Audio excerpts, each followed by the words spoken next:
प्रिय दर्शकों, आप सभी का हमारे चैनल स्वीट ड्रीम में हार्दिक स्वागत है। इस चैनल पर आपको मनोरंजन, प्रेरणा और ज्ञान से भरी कहानी सुनने को मिलेंगी। तो जुड़े हमारे साथ इस रोमांचक सफर में और आइए मिलकर अपने सपनों को साकार करने की दिशा में कदम बढ़ाएं। स्वीट ड्रीम का हर वीडियो आपकी प्रेरणा को नया आयाम देगा। यदि आप इस चैनल पर नए हैं तो इस चैनल को सब्सक्राइब करें, वीडियो को लाइक और शेयर करें और हमें कमेंट्स में अपने विचार जरूर बताएं। धन्यवाद। Dracula the return of the devil. Transylvania में शांति और प्रकाश का युग लौट आया था। अलेक्जेंडर वैन हेल्सिंग और उसकी टोली द्वारा ड्रैकुला के विनाश के बाद लोग धीरे धीरे अपने भय से मुक्त हो रहे थे। परंतु एक पुरानी कहावत थी, अंधकार कभी मरता नहीं, वह केवल छिप जाता है। कई वर्षों तक ड्रैकुला के नाम की कहानियां सिर्फ बुजुर्गों के किस्से तक सिमट गई थी। लेकिन कुछ लोग ऐसे भी थे जो मानते थे कि ड्रैकुला पूरी तरह से खत्म नहीं हुआ है। वे कहते थे कि अंधकार का राजा ड्रैकुला फिर से उठेगा। समय बीतता गया और दुनिया ने ड्रैकुला के आतंक को भुला दिया, लेकिन अंधकार ने अपनी जड़ें कभी नहीं छोड़ी। अंधकार का जागरण। ट्रांसिल्वेनिया के ठीक नीचे धरती की गहराइयों में छिपी हुई एक प्राचीन कब्रगाह थी। वहां सदियों से एक रहस्य छिपा हुआ था जिसे बहुत कम लोग जानते थे। एक काली किताब जो अनुष्ठानों से भरी थी और जिसे ड्रैकुला की अमरता का स्रोत माना जाता था, अभी भी वहां कहीं गहरे अंधेरे में पड़ी थी। इस किताब को प्राप्त करने की चाहत में कई लोगों ने अपनी जान गंवाई थी, पर कोई उसे छू भी नहीं पाया। लेकिन अंधकार को अब नया साधक मिल चुका था। काउंटेस इलियाना, एक अमीर और शक्तिशाली जादूगरनी जिसने अपने जीवन का उद्देश्य ड्रैकुला की वापसी को सुनिश्चित करना बना लिया था। वह एक पुरानी भविष्यवाणी में विश्वास करती थी जिसमें कहा गया था कि ड्रैकुला एक दिन फिर से उठेगा और उसकी शक्ति पहले से भी अधिक विनाशकारी होगी। इलियाना ने ड्रैकुला की काली किताब को खोज निकाला। एक अजीबोगरीब अनुष्ठान के बाद उसने रक्त के बलिदान से ड्रैकुला की आत्मा को जागृत किया। हवा में अजीब सी हलचल हुई और जैसे ही उसने अंतिम मंत्र पढ़ा, धरती कांप उठी। अंधकार की लहरें फैल गईं और किले की कब्रगाह से गहरे धुएं की एक लकीर आसमान तक जा पहुंची। ड्रैकुला की वापसी। रात के अंधेरे में एक भयानक गर्जना सुनाई दी। वह गर्जना किसी सामान्य जीव की नहीं थी, बल्कि सदियों पुराने राजा की वापसी की घोषणा थी। ड्रैकुला ने अपनी आंखें खोली।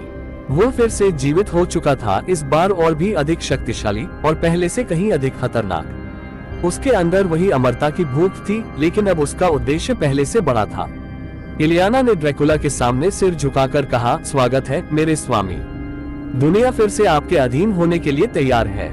ड्रैकुला ने अपनी ज्वलंत लाल आंखों से देखा और उसने हंसते हुए कहा, अब समय आ गया है कि अंधकार का असली साम्राज्य स्थापित हो। मैं उन सभी को नष्ट कर दूंगा जिन्होंने मेरे विनाश की कोशिश की थी।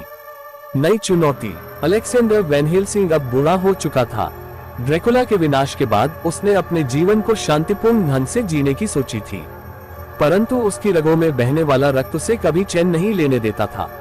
उसे हमेशा महसूस होता था कि ड्रैकुला कभी पूरी तरह समाप्त नहीं हुआ। एक रात उसे ट्रांसिल्वेनिया से एक संदेश मिला।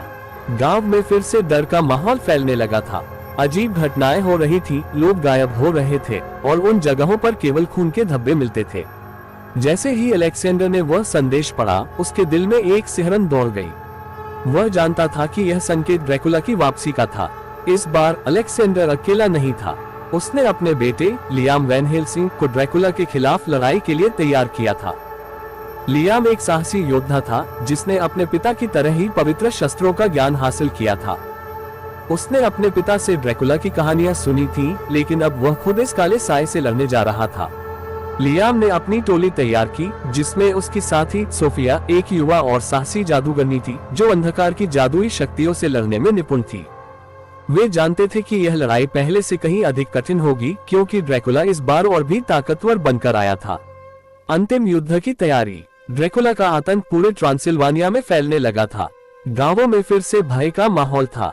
लोग रात के समय घरों में बंद हो जाते थे और अंधेरे में कुछ भयावह घटनाएं होने लगी। ड्रैकुला ने अपने किले को फिर से जीवंत किया और वहां से अपनी दहशत फैलाने लगा। लियाम और उसकी टोली ड्रैकुला के किले की ओर बढ़ रहे थे।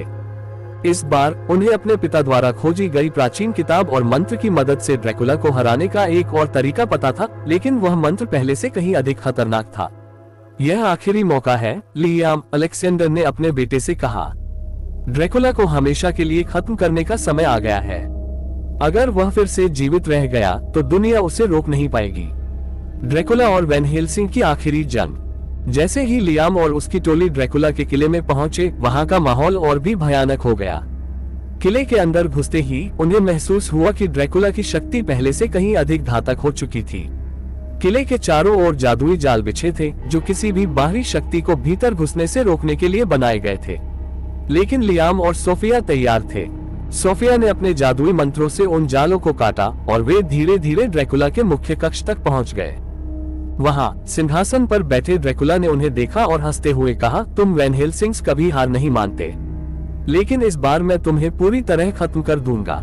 लियाम ने अपनी तलवार निकाली, जो पवित्र शक्ति से भरी हुई थी।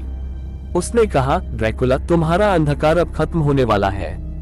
ये तुम्हारी आखिरी रात है। ड्रैकुला ने अपनी शक्तियों से हमला किया, परंतु लियाम और सोफिया तैयार थे। उन्होंने ड्रैकुला के हर वार का जवाब अपनी जादुई शक्ति और शस्त्रों से दिया। इस बार ड्रैकुला की ताकत और उसकी अमरता को हमेशा के लिए नष्ट करने के लिए लियाम ने उस प्राचीन मंत्र का सहारा लिया। मंत्र पढ़ते ही किले में एक अजीब सी हलचल हुई।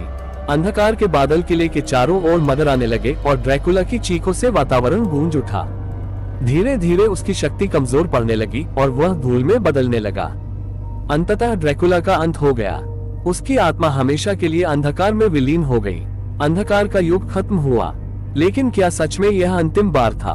कहते हैं, अंधकार कभी पूरी तरह से समाप्त नहीं होता।